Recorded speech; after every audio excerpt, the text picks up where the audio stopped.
Şeyx, bəzi qardaşlar, belə deyim, özünü İslama nisbət edən müsəlmanlar deyək də belə. Yəni soruşursan Qurana, Peyğəmbər sallallahu əleyhi və səlləm, yəni təsdiq edirlər, şəhadət üzərindədirlər də belə qismən. Lakin məsəl üçün Elşad Mirinin şübhələrindən onun zındığın adını çəkmir də. Məsələn, bir də bəziləri var da. Bəzi məsəl üçün o insanın fanatıdırlar da, deyək ki, belə onun gətirdiyi bütün şübhələri özü də zikr edir və O kim deyir Allah? təsdiq edir ki, yəni düz deyir. Yox, o cahildir. Mason da Allah bilir, nə deyir, nəyə xidmət edir Allah bilir. Onlar hələ adamlar olur. Yəni cəmiyyətdə dindən uzaqlaşdırmaq üçün insanları, Qurandan və s. Durub adam Qurandan danışır, ərəb dili heç nə bilmir. Quran nazil olub ərəblərə, xalis ərəblərə, Məkkədə, Qureyşə. Onlar bu ayələr nazil olanda, ayə nazil olanda içkini tərk elədilər.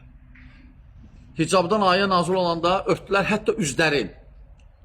İndi gəlib biri məsələn zındıq hansısa deyir ki, yox, lazım deyil, bura məqsəd ayədə.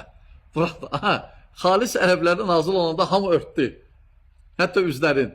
Sən indi gəlmirsən ərəb olmayan, o ayələri gətirib Qurandan deyirsən ki, yox, orada məna, yəni belə eləməkdir, elədir. Biz hamısı nədədir? Yəni şəriəti tabi ediblər ağıllarına. Ağlı necə dərk eləyir, o cür deyir.